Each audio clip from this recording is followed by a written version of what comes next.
আগামী জাতীয় সংসদ নির্বাচনকে ঘিরে বরিশাল-৪ মেহেন্দিগঞ্জ আসনে সাধারণ মানুষের আগ্রহ তুঙ্গে।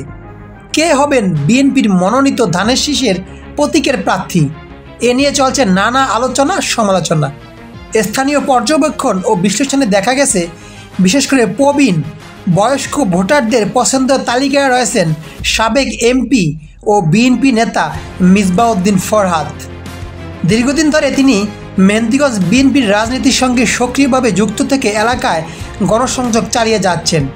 সম্প্রতি তার সমর্থকদের মধ্যে তাকে ঘিরে ব্যাপক আশাবাদ ও আগ্রহ লক্ষ্য করা গেছে। উল্লেখ্য, তিনি যে বছর এমপি নির্বাচিত হয়েছিলেন সে বছর বিভিন্ন এলাকায় বিএনপির ভরাডুবির মাঝেও মিসবাউদ্দিন ফরহাদকে মানুষ ভোট দিয়ে মেহেন্দিগঞ্জ আসনে বিএনপি থেকে জিতিয়েছিলেন। মানুষ এবারও মনে করছেন সেই মিসবাউদ্দিন ফরহাদ এবার এমপি নমিনেশন পেয়ে মেহেন্দিগঞ্জে দ্বিতীয়বারের মতো এলাকায় কাজ করার সুযোগ পাবেন। যাই হোক, মেহেন্দিগঞ্জে রয়েছে প্রায় হাফ ডজন প্রার্থী। এখন দেখার বিষয়, দল কাকে সক্রিয়ভাবে নমিনেশন দেয় কিংবা ভোটাররা কি সবাই ঐক্যবদ্ধ থেকে বিএনপির পক্ষে কাজ করবেন কিনা, এটাই এখন বিএনপির চিন্তা ও মাথা ব্যথার কারণ।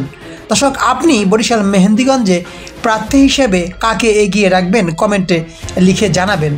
এটা আমার ব্যক্তিগত অ্যানালাইসিস, আপনার মন্তব্য আপনি জানাতে পারেন। আর এরকম ভিডিও পেতে আমাদের পেজটি ফলো দিয়ে রাখবেন। চাইলে আপনারা আমাদের তাসিন টিভি ইউটিউব চ্যানেলে এই ভিডিওগুলো দেখতে পারেন। আল্লাহ হাফেজ।